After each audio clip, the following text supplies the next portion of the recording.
जीवम जीवम दपम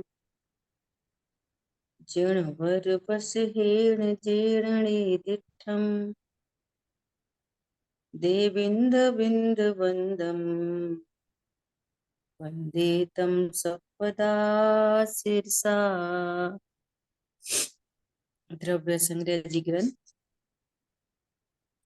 गाथा नंबर 38 और इस गाथा का एकदम अंतिम चरण जहां बात कह रहे हैं कि ये जो तीर्थंकर प्रकृति बंधती है वे सम्यक दृष्टि जीवों को ही बनती है हाँ जी। और उन जो सम्यक दर्शन होता है वो 25 दोषों से रहित होता है। हाँ जी। अब विचार करना कि यदि हमको सम्यक दर्शन चाहिए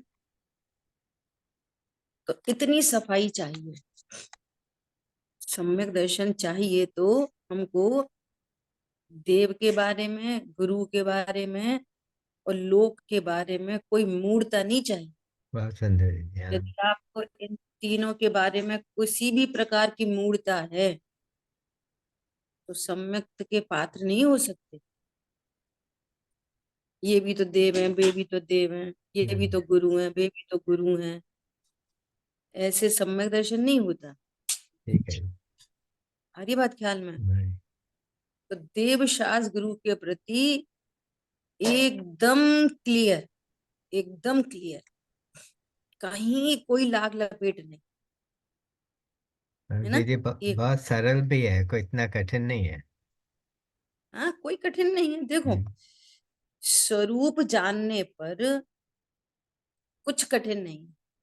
सीधे सीधे उस धारा में देखो, आज अपने पास तो प्रूवन है फॉर्मूला,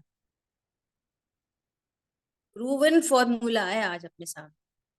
कितने जीव हैं जो इस मार्ग से होके निकले हैं और वे सुखी हुए हैं, तो प्रूव्ड चीज हमारे सामने है हाँ, बस, हाँ, और हमें एज इट इज स्वीकार करना है।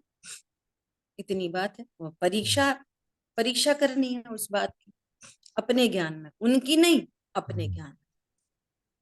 ये सत्य है कि असत्य है? क्या कोई रागी द्वेषी भी देव हो सकता है? नहीं हो सकता, कभी नहीं हो सकता। क्या कोई अल्पज्ञ भी देव हो सकता है? क्या कोई वस्त्रधारी गुरु हो सकता है, मुनि हो सकता है? वस्त्रधारी मुनि हो सकता है? तीन कषाय चौकड़ी के अभाव की वीतरागता के बिना कोई गुरु हो सकता है? तो ऐसा हेतु से अपने ज्ञान में बराबर निश्चय करना। तो ये देव मूर्ता, गुरु मूर्ता, लोक मूर्ता, ये दोष हैं, और इन दोषों को रख के किसी को सम्यक दर्शन नहीं होता। एक बात हो गई। दूसरी बात, आगे क्या कह रहे हैं कि ऐसा सम्यक दृष्टि जीव 8 मद से रहित होता है। अब देखो, सम्यक दृष्टि की तरफ से बात चल रही है ना, कि सम्यक दृष्टि 8 मद से रहित होता है ना? अब इधर से बात करो, विधि से बात करो कि तत्व ज्ञान हम करेंगे, अपने को आत्मा जानेंगे आगम से, युक्ति से, न्याय से, तो हम भी 8 मदों से रहित होंगे। हम 8 मदों से रहित होंगे तो हमको सम्यक दर्शन प्राप्त होगा। एक तरफ आप बोलोगे हम ज्ञायक है, और दूसरी तरफ धन का मद होगा। एक तरफ बोलोगे हम ज्ञायक है, दूसरी तरफ आपको जाति कुल का मद होएगा। एक तरफ कहोगे ज्ञायक है, दूसरी तरफ कहोगे कि हमको बल का मद है। अरे, जिसने ज्ञायक स्वरूप स्वीकार किया उस वो इन मद से रहित होता है। अगर ये मद हैं तो ये दोष है। तो विधि से बात करेंगे, प्रथम भूमिका में 3 मूर्ताओं से रहित, 8 मद से रहित। सम्यक तो होने पर भी सब ऑथेंटिक होते हैं। अरे बात ख्याल में? ऐसा। अब क्या कह रहे हैं,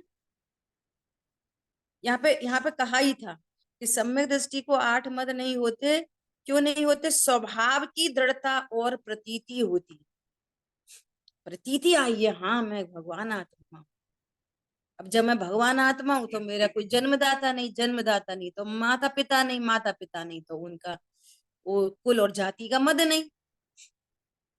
शरीर, जब शरीर ही नहीं हूं तो मैं सुंदर हूं कि मैं कुरूप हूं, ये कोई मद नहीं। ठीक है, ऐसा। दीदी हम रोज देखते हैं, किसी भी मत से कोई भी लाभ नहीं, कोई अच्छा नहीं कहता, कोई तारीफ नहीं करता आपकी, कोई आपका आदर नहीं करता, रखा क्या इस मन में? देखो, क्रोधी की कौन प्रशंसा करता है? मानी की कौन प्रशंसा करता है? लोभी की कौन प्रशंसा करता है? मायाचारी की कौन प्रशंसा करता है? कषायों को तो कोई नहीं चाहता। देखो गजब की बात है, जो खुद कषाय करता हो उसको भी कषाय पसंद नहीं है वास्तव में। कौन समझ में आया? ऐसा। तो क्या बोल रहे हैं? ज्ञायक स्वभाव के भान के कारण ज्ञानी को पर का अभिमान नहीं होता। अभिमान भी नहीं होता, दीनता भी नहीं होती। दीनता भी मान कषाय का ही रूप है। क्या बोला? दीनता भी क्या है? मान कषाय का रूप। प्रतिकूल संयोगों में क्रोध होना भी क्रोध है, और अनुकूल संयोगों में हर्षित होना भी क्रोध है। क्या बोला? दोनों ही क्रोध हैं। ऐसा। ठीक है। तो जो जो धर्म स्थान नहीं है, गजब की बात, जो धर्म स्थान नहीं है उसे धर्मी छोड़ देता है। कुदेव, कुगुरु और कुधर्म, इनको दूर से छोड़ता है और इनके मानने वालों को दूर से छोड़ देता है। उनकी संगति नहीं करता। उनकी संगति देखो, जैसे मान लिया कोई कुदेव को मानता है ना, और हमने तो निर्णय किया है सुदेव का, तो हम अन्य को क्यों मानेंगे? नंबर एक। ठीक है। अब कोई कुदेव को मानने वाला है तो आप उनकी संगति करोगे ना, तो फिर बात गड़बड़ हो सकती है। वो बोलेगा अरे इसमें क्या है, उसमें क्या है, तुम तो राग द्वेष करते हो, वैसे ही राम, वैसे ही हनुमान, वैसे ही वो। समझ में आ रही है? वो भी तो भगवान है, उनके भगवान है, तुम तो जैन हो इसलिए अपने अपने भगवान कहते हो। इसलिए जिनसे हमारा प्रयोजन ही नहीं, उन उनके मानने वालों का भी त्याग करता है। सभी लोग अपना फोन म्यूट कर लें। अजीत भाई साहब और इंदिरा बहन दोनों फोन म्यूट करें अपने। आज बहुत लेट क्यों ज्वाइन हो रहे हैं कुशल भाई सब लोग? कुशल भाई वो प्रीवियस मीटिंग में बताना पड़ेगा कि थोड़ा उसको जल्दी बंद कर दीदी दें। आज कोई रीजन नहीं है, पता नहीं क्यों नहीं ज्वाइन किया सबने, मुझे कोई कोई चल चलो रहा हो ठीक है। प्रोग्राम, ऐसा कोई ख्याल नहीं है मुझे। चलिए, क्योंकि आगे की गाथा है ना, ये तो अपन एंड करने जा रहे हैं 38 नंबर की गाथा। आगे की गाथा जो अब आ रही है, मोक्ष मार्ग अधिकार तीसरा, बहुत ही इम्पोर्टेंट गाथा आने वाली है, जिसका आज अपन स्वाध्याय करेंगे। ठीक है। तो क्या बोल रहे हैं? कुदेव, कुगुरु और कुधर्म, इनको दूर से छोड़ता है और इनके मानने वालों की भी संगति नहीं करता। इनको क्या बोलते हैं? अनायतन। ये आयतन नहीं है। देखो, इनसे द्वेष बुद्धि नहीं है, आप बात को पकड़ना। इनसे द्वेष बुद्धि नहीं है, इनके बीच में हमारा पर्पस सॉल्व नहीं होगा। जहां हमारा पर्पस ही सॉल्व नहीं हो रहा तो हमें क्या जरूरत है वहां समय शक्ति बर्बाद करने की? हमें कोई लाभ और नहीं कभी है। ऐसा भी हो सकता है कि हम किसी से मिसगाइड हो जाएं, हम्म, हम किसी के इन्फ्लुएंस में आ गए तो अपनी सुरक्षा करते हैं। ठीक है। समझ आ गई बात? लाभ नहीं है और ये नुकसान की सुरक्षात्मक चांस वृत्ति है, है। नुकसान की संभावना है। हाँ, ऐसा। तो इनको क्या बोलते हैं? अनाथ। कुदेव, कुगुरु और कुधर्म और इनके मानने वाले, इनको छह को अनायतन कहते हैं। ये आयतन नहीं है। आयतन नहीं है मतलब इनमें हमारे प्रयोजन की सिद्धि नहीं होगी। तो कितने दोष हो गए? 3 मूर्ता वाले दोष हो गए, 8 मद हो गए और 6 अनायतन हो गए। ठीक है, अब किसकी बात कर रहे हैं? अब कह रहे हैं, देखो, सर्वज्ञ के विरुद्ध कहने वाले कोई स्थान धर्म के लिए उचित नहीं है, तथा कुगुरु कुदेव कुशास्त्र और इनके सेवक इस प्रकार 6 आयतन है वे आदरणीय नहीं है, उपादेय नहीं है, अनायतन है। और अब लास्ट में क्या कह रहे हैं? शंका कांक्षा इत्यादि 8 दोष धर्मी में नहीं होते। अब हमें सम्यक दर्शन प्रकट करना है तो हमको भी पूर्वचर व्यवहार में 8 दोषों से रहित होना चाहिए। पूर्वचर में कैसे होना चाहिए? कि गुण क्या है? सम्यक के 8 अंग में गुण क्या है? गुण है निशंकित। हमें देवशास्त्र गुरु में, 6 द्रव्य 7 तत्व में और अपने स्वरूप में कैसा होना चाहिए? निशंक। तो निशंक तो है गुण और इसके ओपोजिट कांक्षा है अवगुण, दोष है। समझ में आई बात? निशंकित आदि 8 अंग है ना, सम्यक दृष्टि के 8 अंग, निशंकित, निकांक्षित, निर्विकित, चिकित्सा, उमूढ़ दृष्टि, उपगूहन, स्थितिकरण, वात्सल्य और प्रभावना। तो इनके जस्ट ओपोजिट दोष है। क्या कहा? निशंकता का ओपोजिट क्या है? शंका। तो यदि आप देवशास्त्र गुरु में, 6 द्रव्य 7 तत्व में अपने स्वरूप में शंकाशील होंगे तो सम्यक दृष्टि कैसे होंगे? तो सम्यक दृष्टि को क्या होता है? निशंकता होती है। तो शंका दोष नहीं होता उनमें। किसके बारे में? अपने फ्यूचर के बारे में, बच्चों की पढ़ाई लिखाई के बारे में नहीं, स्वरूप के नहीं, बारे में देवशास्त्र गुरु देवशास्त्र के गुरु। बारे में और स्वरूप। अपने स्वरूप के बारे में। ठीक है, शंकाशील नहीं होते। और जब अपने स्वरूप को जानते हैं तो फिर कोई कांक्षा नहीं होती। क्या बोला? कांक्षा क्यों नहीं होती? मैं परिपूर्ण हूं, ये निर्णय किया है, कांक्षा क्यों होगी? कांक्षा किस किस की? कांक्षा मतलब वांछा किस किस की? कोई कमी पत्नी, नहीं है। बच्चे, दुकान, मकान, धन, कोई नहीं। मेरा शरीर स्वस्थ है, मुझे सब संयोग, शरीर, कर्म, नो। नो कषाय। कर। समझ में आ रही है? पत्नी बच्चों की कांक्षा नहीं है ना, और मेरा शरीर स्वस्थ रहे ये कांक्षा नहीं। क्यों? शरीर तो अस्वस्थ हो तो भी, पंडित साहब के 2 बहुत सुंदर सेंटेंस हैं। जब शरीर में जब शरीर में करवट बदलने की भी ताकत नहीं हो तब भी धर्मी जीव उपयोग पलट सकते, शरीर से लक्ष्य छोड़ के और उपयोग पलट के स्वभाव का आशय कर सकते।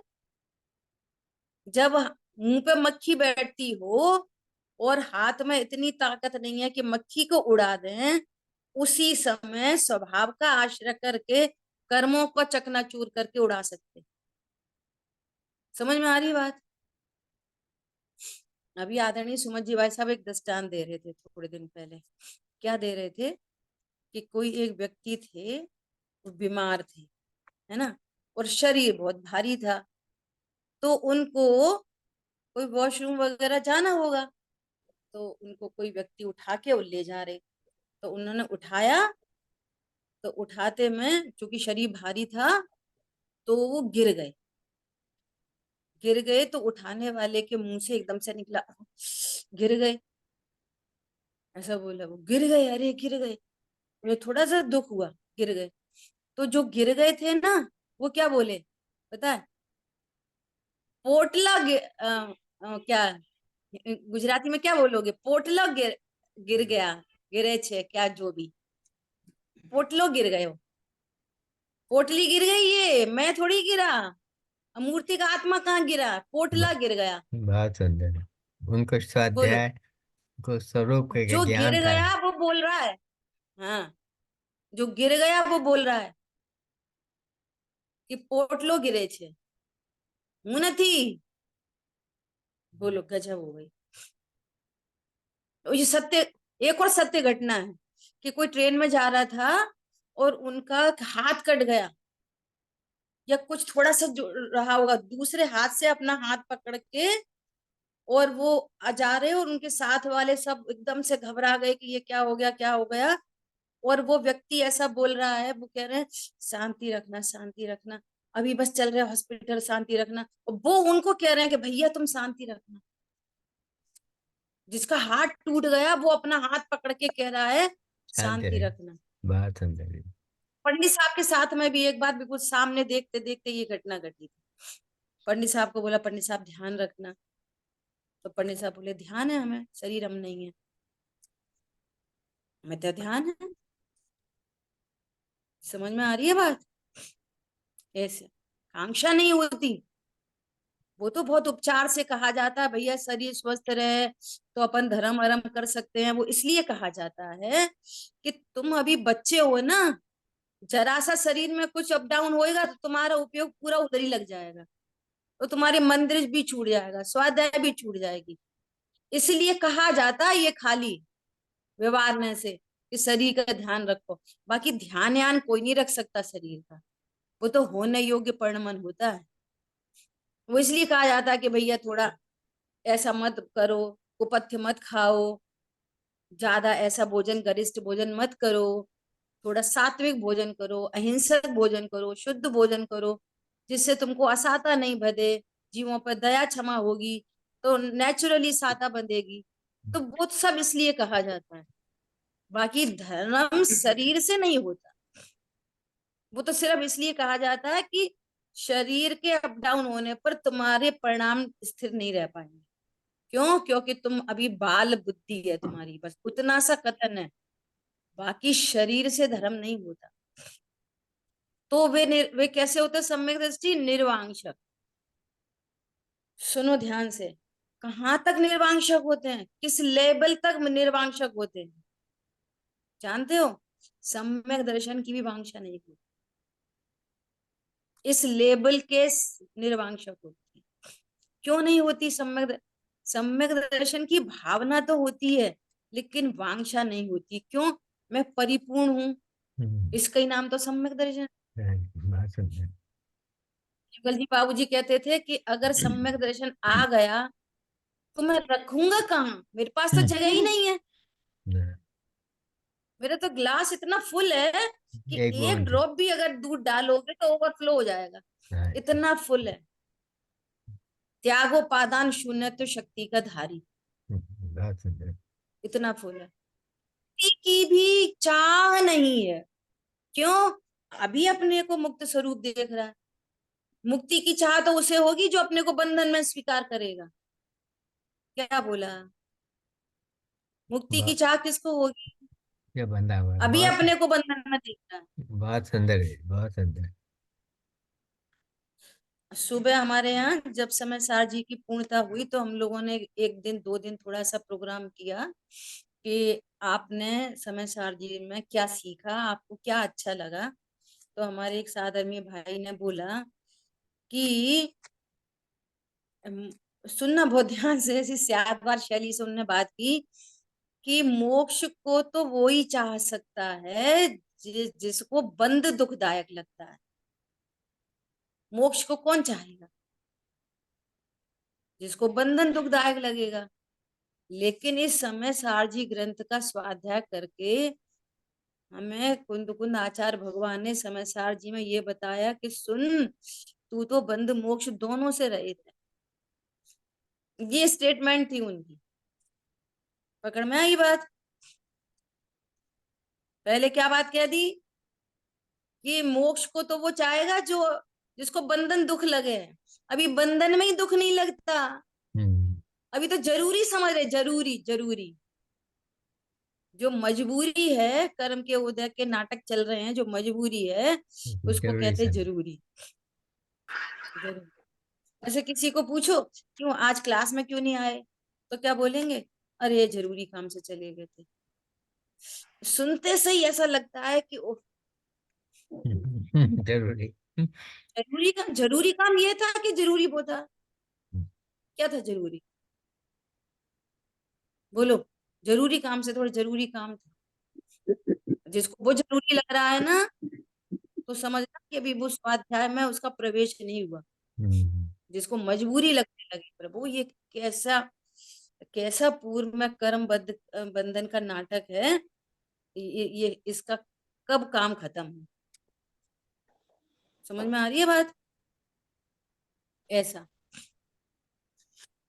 ये तो टाइम पास है, फुर्सत मिल जाए तो आ जाओ, और नहीं तो जरूरी काम में लगे ही है। लोएस्ट प्रायोरिटी है। हाँ, ये जरूरी है वो मजबूरी है। वो है ये उपाधि है। तो क्या कह रहे हैं, निर्वांशक होते हैं जिनको संयोग शरीर कर्म कषा की तो बात छोड़ो, इतना परिपूर्ण अपने को जानते हैं कि न सम्यक दर्शन की चाह है न मुक्ति की चाह है। ऐसे निर्वांशक होते हैं, ऐसी ध्रुव दृष्टि, ऐसी परिपूर्णता की दृष्टि, ये सम्यक दृष्टि निर्वांशक होते। सम्यक दृष्टि मूड नहीं होते, तो किससे रहित हो गए? उधर उधर शंका दोष है, और छः, इधर वांछा दोष है, 6 दोष हैं। फिर आठ मूढ़ता आठ दोष दोष हैं। है। आठ दोष, आठ आठ दोष। दोष, आठ वे दोष। 8 अंक के अपोजिट 8 दोष, 8 दोष हैं। है ना? हम्म, तो वे मूड नहीं होते।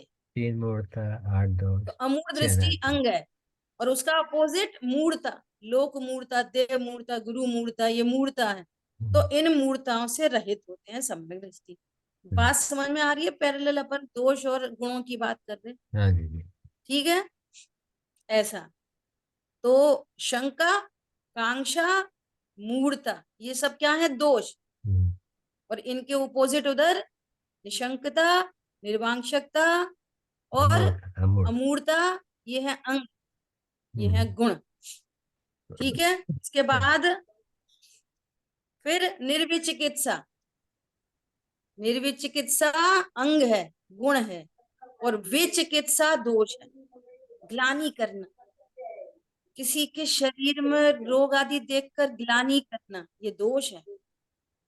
किन्हीं के पाप भाव को देखकर ग्लानि करना, ये दोष है। हाँ, ये तो कैसे पापी हैं, आपको ग्लानि हो रही है, इसका अर्थ पता है क्या है? तो आप ध्रुव को नहीं जानते। इसका अर्थ ये है। क्या समझ में आई ये बात? ग्लानि कब होगी? जब ध्रुव को उन परिणामों से और शरीर से अभेद देखोगे तो ग्लानि होगी। और ध्रुव को और शरीर को, ध्रुव को और पाप भावों को न्यारा देखोगे तो ग्लानि नहीं होगी। तो ग्लानि दोष है, निर्विचिकित्सा अंग है। हरी बात ख्याल में? बहुत साउंड आ रही है लगातार, ये सुधा मेहता जी के उधर से और कोई आईपैड से ज्वाइन होता है। जी जी, म्यूट कर दिया मैंने। हाँ, ठीक है। हम्म, तो निर्विचिकित्सा इधर और इधर ग्लानि। ठीक है, उसके हाँ। बाद उपगूहन। कोई दोष साधर्मी में कोई दोष आदि लग जाए तो उनको ढकता है, उजागर नहीं करता दुनिया भर में। अरे कोई का, हर जीव का औदिक भाव न्यारा न्यारा होता है, तुम उससे अभेद करके देख क्यों रहे हो? जो अभेद करके नहीं देखता तो वो दोष दोष वाला ही देखता है, इसलिए उपगूहन नहीं कर सकता, छिपा नहीं सकता उसको। हाँ, हमें पता है कोई गुण भी होंगे ना, तो हमें पता है ये बड़े धर्मात्मा, हमें पता है, हमने देखा है इनके घर में, हमने देखा है इनका काला धंधा। समझ में आ रही है? तो ये उपगूहन, उपगूहन अंग दीदी मुझे है, एक प्रश्न और है, अनुपगूहन दोष है। हाँ बोलिए, ये मैं पूछ लूं? पहले 8 पूरे कर देती हूँ, हाँ हाँ। फिर चर्चा नहीं, करेंगे। मुझे मुझे विचिकित्सा पे प्रश्न था, पर आप जब कहेंगे तब पूछूंगा। है ना? हाँ, इसके बाद उपगूहन के बाद स्थितिकरण, और वहां पर वो ये अंग है, और अस्थितिकरण दोष है। समझ आई बात? और ऐसे ही उधर वात्सल्य, और यहाँ अवात्सल्य, और वहां प्रभावना, यहाँ अप्रभावना। तो ये 8 दोष हैं। सो ये 8 दोष सम्यक दृष्टि जीव को नहीं होते।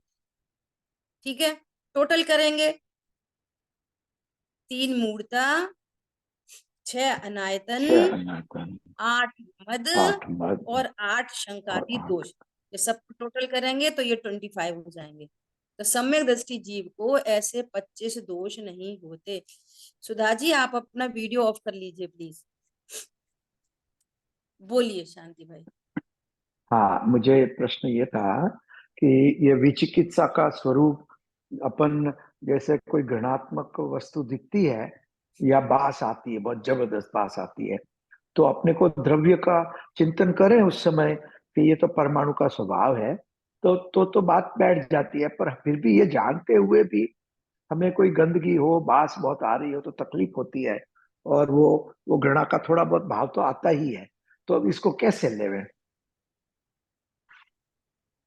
बहुत अच्छा। देखो, एक तो हम अपन ये वाली बात शुरू से कह रहे हैं कि निर्णय होता है वन टाइम। किसी भी केस में, जैसे बार बार प्रश्न से आते ना, अब किसी ने अपन से उल्टा सीधा कह दिया, फिर अपन क्या सोचें, क्या चिंतन करें। सोचो मत, चिंतन मत करो, निर्णय करो। एक बार निर्णय होने के बाद भी, अनुभूति होने के बाद भी, शेष जो कषाय हैं उन कषायों में वे कार्य होते देखे जाते हैं। ये पूरी साइंस है। क्या बोला? ऐसे अब विकी चिकित्सा पे आ जाओ कि जब हम तत्व निर्णय करते हैं ना, क्या तत्व निर्णय करते हैं? ये निर्णय करते हैं कि ये तो पुद्गल परमाणु का स्वरूप है। ये तो निर्णय से पूर्व की भूमिका का कार्य है ये, और बाद में भी चलते हैं ऐसे चिंतन। लेकिन उस चिंतन में आपको लाभ तब है जब निर्णय पूर्वक आपका मिथ्यात्व गला हो, अनंत अनुबंधी का अभाव हुआ हो। उसके बावजूद भी घृणा आ रही है तो आ ही रही है, लेकिन उसकी जाति क्या है? अप्रत्यक्ष। समझ में आ रही है बात? हाँ उसकी हाँ दीदी, जाति वो क्या है? प्रत्याख्यान। तीसरी हाँ, जाति क्या है? संजुलन। हाँ, बूंद के जुगुप्सा बराबर। तो तो है ये ही, सब में जुगुप्सा लागू भी है। पड़ेगी ये वाली। हम्म, हाँ, ऐसा नहीं है निर्णय हुआ और पूर्ण वीतरागी तो अनंत भगवान होते हैं, उससे पूर्व कषाय होती हैं। लेकिन उसकी दम कितनी है उसमें, उसकी जाति में ताकत कितनी है? अप्रत्याख्यान प्रत्याख्यान में कुछ भी नहीं। ये वाली बात। तो वो तो एक, decision making is very very important. हाँ, वस्तु को हम क्या स्वरूप का करते निर्णय। हैं? हाँ, हाँ। देखो, अभी थोड़ी देर पहले ही किसी ने बुलाया था, उनके घर शाम को गए थे, तो फिर बात उधर से ही चलती है। नहीं दीदी, अभी तो सब अनुकूलता है, फिर थोड़ा सा अब अच्छा ही अच्छा लगता है, तो अब कैसे समझें कि ये मंद कषाय है कि ये तत्व ज्ञान है? और फिर कोई बात आती है, वहीं वहीं वहीं वहीं से प्रश्न आते बात। अरे कषाय तीव्र हो जाए कि कषाय मंद हो जाए, दिस इज सेकेंडरी। आप अपने तत्व ज्ञान को टैली कषाय से मत करो। कषाय मंद होती है, ये भी सही बात है, सही बात है। पर तत्व निर्णय की टैली कषाय से मत करो। और उपदेश आपको धुआंधार मिलेंगे, भैया कषाय मत करो। पंडित साहब का एक प्रवचन सुना था आज, कह रहे कषाय मत करो। तो कषाय मत करो का मीनिंग क्या है? मोह मत करो। जिसका मोह मिटता है उसकी कषाय मिटती हैं। और मोह तो वो अनंतानुबंधी से भी बड़ी कषाय है। मोह मत करो। जिनको कषाय नहीं करनी है वे मोह मत करो। क्या मोह मत करो? कि मैं देह हूं, पत्नी बच्चे मेरे हैं, पर द्रव्य मेरे लिए इष्टनिष्ट है, बदबू आ रही है, और अप्रत्याख्यान कषाय में खराब भी लग रही है, लेकिन वो जो डिसीजन मेकिंग है, मैं अमूर्तिक प्रदेशों का पुंज हूं, इससे मेरे में कुछ नहीं होता, न मुझे इससे कुछ नुकसान होता, न हानि है, न लाभ है, कुछ नहीं। फिर भी पता चलती है, देखो मेरी परिणति में अभी ऐसी कषाय विद्यमान है। ये आपको ज्ञान होता है उस चीज का वास्तव में, न कि कषाय हम कर रहे। सेकंड पॉइंट आ गया, किसने पकड़ा? शांति भाई, सेकंड पॉइंट आ गया। क्या सेकंड पॉइंट आ गया? उस परिणति का हमको ज्ञान होता है, हम ग्लानि नहीं करते, हम तो ध्रुव हैं। बराबर, हमारी ज्ञान ही कर परिणति, सकते हैं। ज्ञान परिणति में उस ग्लानि का ज्ञान हो रहा है। ओहो, देखो मेरी परिणति में अभी प्रत्याख्यान प्रत्याख्यान जाति की ग्लानि मौजूद है। तो अब क्या करें? इस स्वभाव के सन्मुख कैसे टिकेगी? फिर वही स्वभाव का आश्रय, तो वो वाली ग्लानि भी चली जाएगी, फिर तीसरी ग्लानि भी चली जाएगी, चौथी भी चली जाएगी, सब जाएंगी स्वभाव से। अब आप बराबर। नाटक करोगे, नहीं नहीं हमें कुछ नहीं बदबू आ रही, अरे तो साधर्मी की सेवा है, तो इससे भी कुछ नहीं होने जाने वाला, उल्टा मायाचारी का बंद होएगा। क्या कहा? नहीं नहीं सही बात है, अपने ही तो माता पिता है, नहीं सही बात है, अपने ही तो साधर्मी है, नहीं अपन को सेवा तो करनी चाहिए। समझ में आई बात? हाँ जी। निर्णय चाहिए, डिसीजन मेकिंग चाहिए। हम क्या करना चाह रहे हैं कि पर्टिकुलर टाइम पे चिंतन चाहते हैं, पर्टिकुलर टाइम पे चिंतन चाहते हैं, चिंतन चल जाए तो चिंतन से क्या हो रहा? समझ तो अभी भी रहे, अभी भी यही रहे, मैं स्त्री हूँ पुरुष हूँ, तो चिंतन क्या कर लेगा? समझ में आई बात? जी, निर्णय, वस्तु स्वरूप का हाँ, निर्णय। निर्णय चाहिए तो स्वरूप का। जैसे जैसे आदरणीय सुमन जी भाई साहब ऐसा बोलते हैं कि तुमको तो है ना गायक का परफ्यूम चाहिए बस। समझ में आई? न नहाओ न धो, वो क्या करो, डियो लगा लो, बस खुशबू आ रही है। पागल, गंदगी तो पूरी बैठी है, डियो क्या करेगा? हरी बात समझ में? मुंह धो लिया मुंह धो लिया और क्रीम पाउडर लगा लिया, आईलाइनर लगा ली, आईलैशेस लगा ली, ब्लशर लगा लिए, लिपस्टिक लगा ली, हो गए बढ़िया। क्या हो गए बढ़िया? तुम तो इतने अनहाइजीनिक कंडीशन में बैठे हो,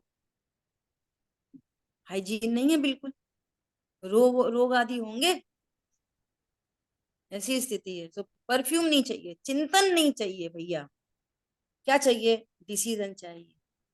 फिर होने योग्य कषाय होती है, वो भी स्वभाव से, वो भी छूटती है स्वभाव के आश्रय से। ठीक है, थैंक यू देवी, बहुत अच्छा। साइंस है, पूरी साइंस। हम्म तो इस तरह से यहाँ पर ये कह रहे हैं कि सम्यक दृष्टि जीव को 8 मद, 8 शंकादि दोष, 3 मूर्ता और 6 अनायतन, ये ऐसे 25 दोष उन्हें नहीं होते। और अपन अपनी तरफ से बात करो, जब ऐसे दोष हमारी परिणति में नहीं होंगे तो हम सम्यक के पात्र होंगे। क्या बोला?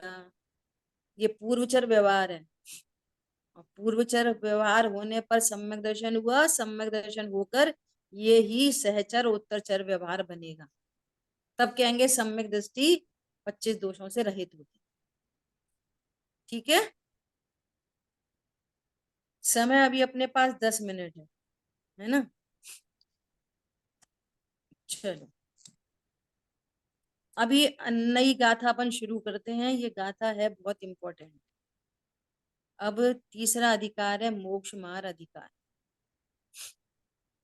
बृहद द्रव संग्रह गाथा नंबर 39।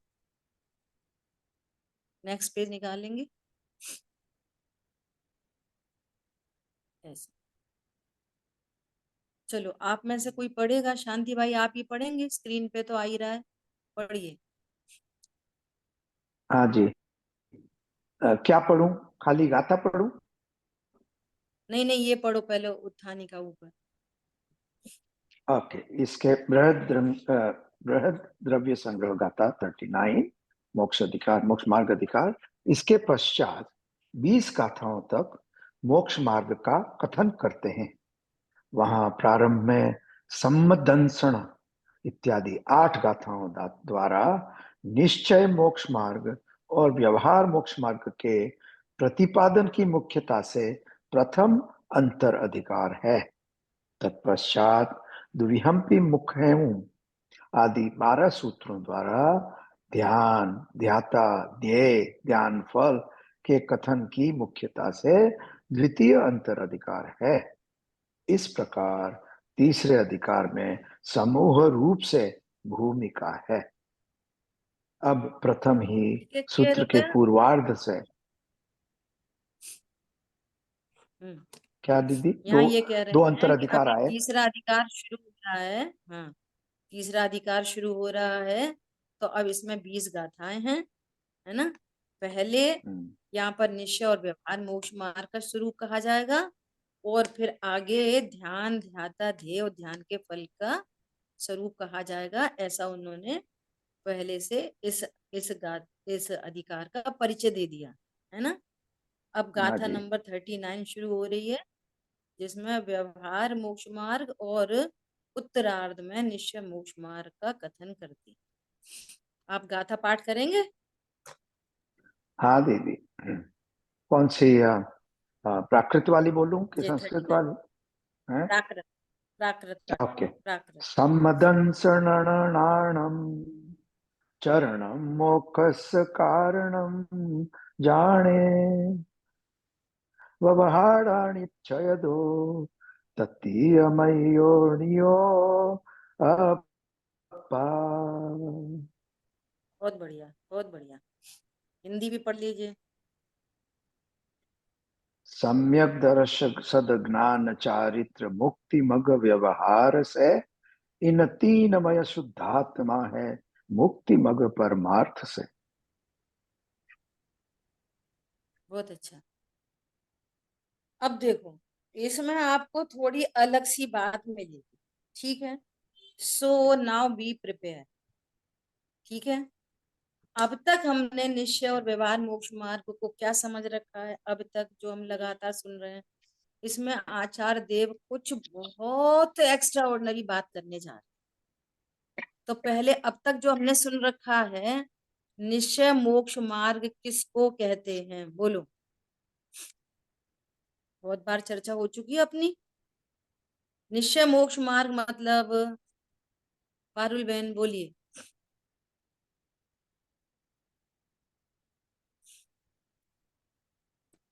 रत्नत्रय प्रकट होना।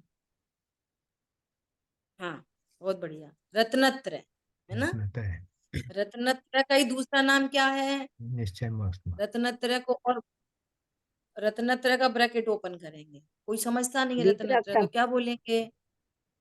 सम्यक दर्शन, दर्शक, ज्ञान, सम्यक ज्ञान, चरित्र, सम्यक चारित्र। दर्शन ज्ञान चारित्र, चारित्र ये नहीं, सम्यक दर्शन, सम्यक दर्शन, सम्यक ज्ञान, सम्यक चारित्र। ये एक था। ठीक है। रत्नत्रय कहो, सम्यक दर्शन, ज्ञान, चारित्र कहो, और तत्व की भाषा में बोले तो इनको संवर निर्जरा तत्व कहो। वो निद्रा क्या मोक्ष। कहो? संवर निर्जरा तत्व, ठीक है। और इसको निश्चय मोक्ष मार्ग कहते हैं, ठीक है। इतनी बात हो गई। अब व्यवहार मोक्ष मार्ग किससे कहते हैं? व्यवहार रत्नत्रय, उसमें भी 3 परिणति चाहिए, त्रय। तो क्या होते हैं वो? बढ़ता हुआ देव मोक्ष, व्यवहार मोक्ष मार्ग। देव बोलो। शास्त्र गुरु की श्रद्धा हम्म और संवर निर्जरा, वहां भी संवर निर्जरा है। कहाँ पे संवर निर्जरा है? वहाँ व्यवहार में भी आश्रव बंद तत्व होगा, संवर निर्जरा आश्रय बंद तत्व। होगा। संवर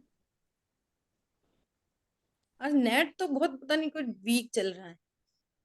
सुनो, व्यवहार मोक्ष मार्ग, निधि जी आप बोलोगे व्यवहार मोक्ष मार्ग किसे कहते हैं? सच्चे जी, देव शास्त्र गुरु की ये सच्चे श्रद्धा। देव शास्त्र गुरु का ज्ञान, श्रद्धान और उनका विश्वास। अरे, और श्रद्धान 28 और जो विश्वास तो एक ही बात हो गई। 28 गुणों का पालन करते हुए ऐसे। अरे, शायद मन गुरु नहीं आते, इसमें देव शास्त्र गुरु ही आते हैं। देवशाह गुरु का श्रद्धान और देवशाह गुरु का विश्वास तो एक ही बात हो गई। देवशाह गुरु का ज्ञान, उनका विश्वास और उनके प्रति भक्ति, उनके प्रति शुभ राग, ये क्या है? व्यवहार रत्नत्रय। ठीक है। अब बढ़ता हुआ व्यवहार क्या? कि भगवान ने जो 6 द्रव्य 7 तत्व कहे, उनका ज्ञान, उनका विश्वास और कषाय की मंदता। अभी थोड़े ही दिन पहले कहीं बात चली थी, अपनी इसी क्लास में चली थी। कहाँ चली थी? समझ में आ रही है बात? और फिर और बढ़ता हुआ स्व पर का भेद विज्ञान, उसका ही श्रद्धान और घटती हुई मंद कषाय। ये व्यवहार रत्नत्रय है। देखो, ऐसे विषय पक्का नहीं होगा, कम से कम हजारों बार ये टॉपिक चल चुका होगा, एक आध बार नहीं। समझ में आ रही है बात? फिर आत्मा का ज्ञान और विश्वास और अति अति मंद कषाय, लेकिन वो विकल्पात्मक, वहां तक जाएगा व्यवहार रत्नत्रय। कहां तक जाएगा व्यवहार रत्नत्रय? मैं आत्मा हूं ऐसा ज्ञान, विश्वास और बहुत मंद कषाय।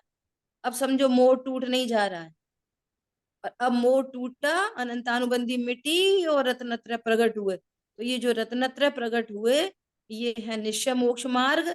और इससे पूर्व में जो कुछ भी चल रहा था, जो इस रत्नत्रय का हेतु बन रहा था, उसको कहते हैं व्यवहार मोक्ष मार्ग।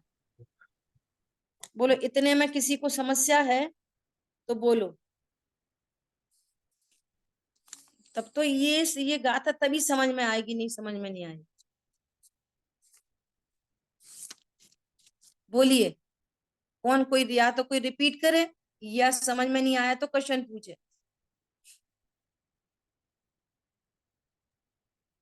जो 28 मूल गुण की आवाज आई थी ना, वे तो 28 मूल गुण पर्टिकुलर मुनिराज की स्थिति में मोक्ष मार्ग की बात है।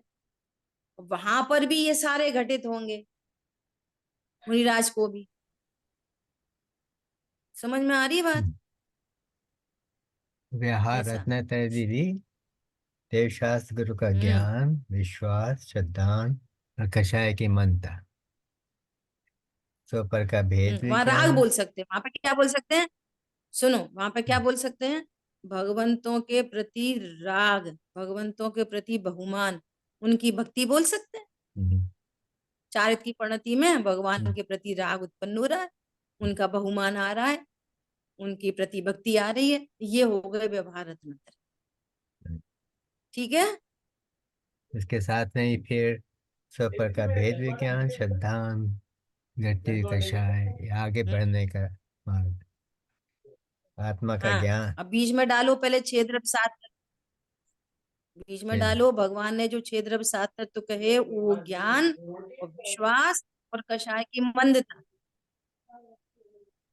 फिर 100 पर का घटित हुआ, और लास्ट में आत्मज्ञान, आत्मा का ज्ञान, वो विकल्प विश्वास आत्मा, और अति भेद कषाय, अति कषाय की अति मंद मंदता। कषाय, अति मंद कषाय की हाँ, गति अति मंद गति कषाय। सातिशय पुण्य बनता है जिससे। हम्म, हाँ, ये सब विकल्पात्मक भूमिका तक, हम्म, ये सब व्यवहार रत्नत्रय की कोटि में आएगा। व्यवहार रत्नत्रय मतलब यहाँ तक व्यवहार से रत्नत्रय कह रहे हैं, यहाँ तक असली रत्नत्रय नहीं है। रत्नत्रय तो निश्चय से वे हैं कि जब मोह की चट्टान टूटी, शांति हाँ जी। निर्झर बहा और सम्यक दर्शन ज्ञान छाया प्रकट हुआ। ये है निश्चय से रत्नत्रय। जो रत्नत्रय तो है नहीं, जिनको व्यवहार से रत्नत्रय कह रहे हैं, हम्म, वे हैं व्यवहार रत्नत्रय। हाँ जी। समझ आ गई बात? मैं रिपीट करूं एक बार। हाँ, करिए। देव शास्त्र गुरु का ज्ञान, श्रद्धान और उनके प्रति बहुमान, 100 पर का भेद ज्ञान और उनके अभी बताए हुए बीच में 6 6 द्रव्य द्रव्य। 7 तत्व का ज्ञान डालो। हाँ हाँ हाँ, रुको, देखो, वो पहले 6 द्रव्य, उनके भगवान का बताए हुए ज्ञान हुआ, अब भगवान ने 6 द्रव्य 7 तत्व। हाँ, 7, हाँ, ऐसा। 6 द्रव्य 7 तत्व का श्रद्धान और स्वपर भेद ज्ञान और आत्मज्ञान, लेकिन अभी वो विकल्प के साथ है और विकल्प की भूमिका के साथ, विकल्प की राग भूमिका के में साथ, है। संकल्प आते। हाँ शुभ देखो इतना शुभराग और रटने मध्य की जरूरत, कषाय। रटने की जरूरत नहीं है। देखो क्या है, भगवान अपन ने बोला देवशालू का ज्ञान और उसके तुरंत बाद बोला स्वपर भेद विज्ञान। कैसे होएगा? जब तक 6 द्रव्य 7 तत्व को जानेंगे तभी तो स्वपर का भेद ज्ञान होगा कि मैं जीव हूं और पुद्गल धर्म अधर्म आकाश काल ये पर है। 7 तत्व का ज्ञान होगा तभी तो भेद विज्ञान होएगा कि मैं जीव तत्व हूं और ये अजीव आशा बंध संवर निद्रा मोक्ष तत्व है, ये पर तत्व है। तो चाहिए ना 6 द्रव्य 7 तत्व का ज्ञान, तभी स्व पर पता चलेगा, तभी भेद विज्ञान हो सकेगा। फिर हमने पकड़ लिया वो मैं तो आत्मा हूं, निर्णय हो गया और निर्णय पूर्वक अनुभूति होगी। समझ आई बात?